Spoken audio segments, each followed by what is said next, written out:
Jangan lupa dukung terus channel kami dengan cara subscribe, like, dan juga komen.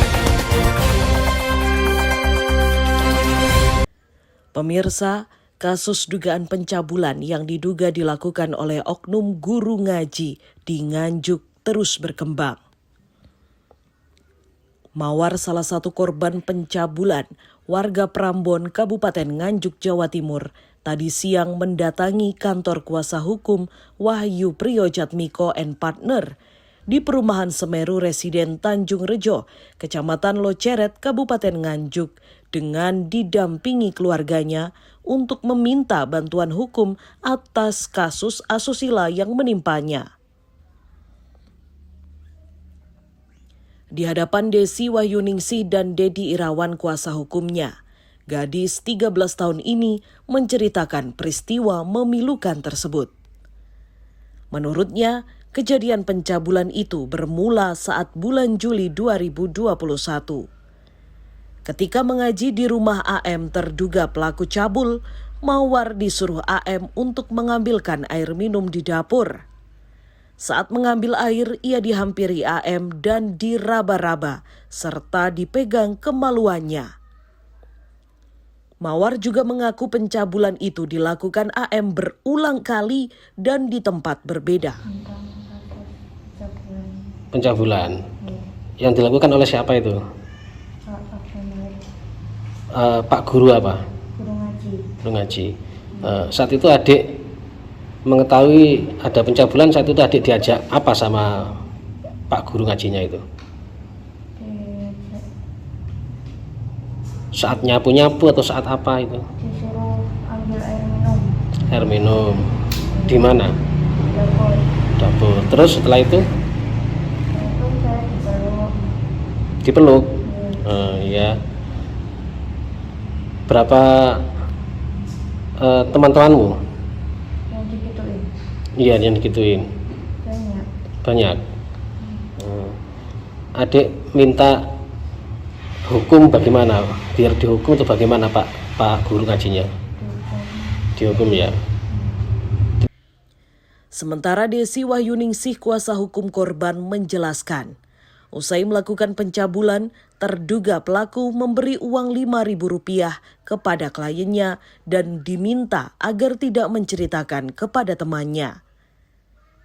Kliennya mengaku AM melakukan tindakan pencabulan pada kliennya sebanyak 3 kali dan selalu memberi uang ke kliennya sebanyak Rp5.000. Hari ini klien kami datang ke kantor hukum Dr. Wahyu Priyojatmiko and Partners melaporkan bahwasannya adanya dugaan pencabulan yang dilakukan oleh oknum guru ngaji.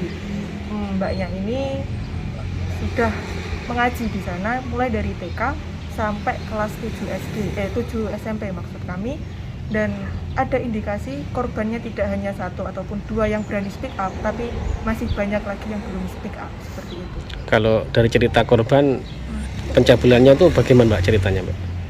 Kalau menurut kesaksian dari korban, kronologinya adalah korban ini diajak ke tempat yang tidak ada murid lainnya, kemudian diraba-raba alat vitalnya seperti itu, kemudian juga pernah dilakukan di depan murid-murid yang lain, yakni di ruang kelas. Kalau pengakuannya korban ini Mbak, apa ada korban-korban lain Mbak? Ada, sepertinya ada. Menurut pengakuan korban memang ada, tapi indikasi kami lebih banyak lagi mengingat murid-murid beliau pun juga sangat banyak. Kejadian itu terjadi berapa lama? Maksudnya terjadi tahun berapa? Sejak kapan? Sejak kapan itu? Untuk pengakuan korban klien kami sendiri mengaku sejak tahun 2020 hingga 2021. Berapa kali Mbak dicabuli sama Pak Yai? Berulang kali. Yang sering dilakukan itu di depan anak-anak untuk meraba alat vital seperti itu. Kemudian untuk kontak fisik yang tidak dilakukan di ruang kelas itu terjadi 2 kali. Tapi belum sampai dilakukan persetubuhan Mbak? Belum sampai, hanya memegang-megang alat vital. Ini sampai terungkap apa adiknya ini cerita ke siapa Mbak sampai terungkap? Untuk terungkapnya yang pertama diajak temannya untuk lapor polisi seperti itu. Karena pada dasarnya anak klien kami ini tidak berani cerita. Dia diberi uang sejumlah Rp5.000 sebanyak 3 kali dengan peringatan jangan bilang siapa-siapa setelah dilakukan pelecehan seperti itu. Diberi uang berapa, Mbak? Rp5.000 sebanyak 3 kali.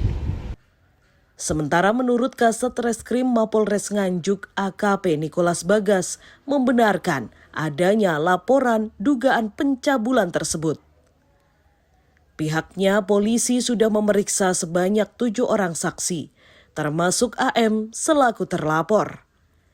Ya, itu dapat kami sampaikan dari Satreskrim menerima laporan pengaduan akan adanya dugaan kasus pencabulan dan saat ini masih kita tangani.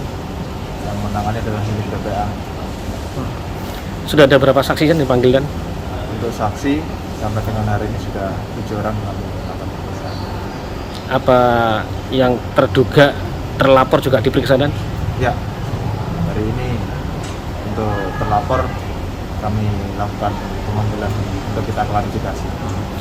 Dan modusnya dia melakukannya bagaimana, dan? Untuk itu materi belum dapat kami sampaikan, ya masih menunggu hasil pemeriksaan terlebih dahulu. Jumlah korban dan? Untuk sampai dengan saat ini yang sudah kami terima ada 2 laporan. Kalau hingga saat ini ada berapa korban dan? Karena yang sudah masuk ke kami 2 laporan berarti masih 2 korban. Belum ada gelar perkara dan? Belum. Masih kita lakukan pemeriksaan untuk saat ini pada terlapor. Tapi benar informasi bahwa terduga pelaku ini adalah seorang guru dan guru mengaji atau bagaimana? Ya, informasi yang saya dengar demikian. Dan jelas kami dari penyidik tetap sesuai SOP, tetap sesuai on the track ya dalam penanganan perkara kasus ini. Informasinya waktu mengajar mengaji atau bagaimana dan ya? Ya, sekali lagi untuk materinya bagaimana belum dapat kami sampaikan ya. Nanti akan kami sampaikan lebih lanjut. Saat ini masih dalam pemeriksaan. Hingga saat ini, polisi terus melakukan pengembangan atas laporan tersebut dan belum menentukan tersangka. Hingga saat ini, AM masih berstatus sebagai saksi. Yesi Krismonita, News TV.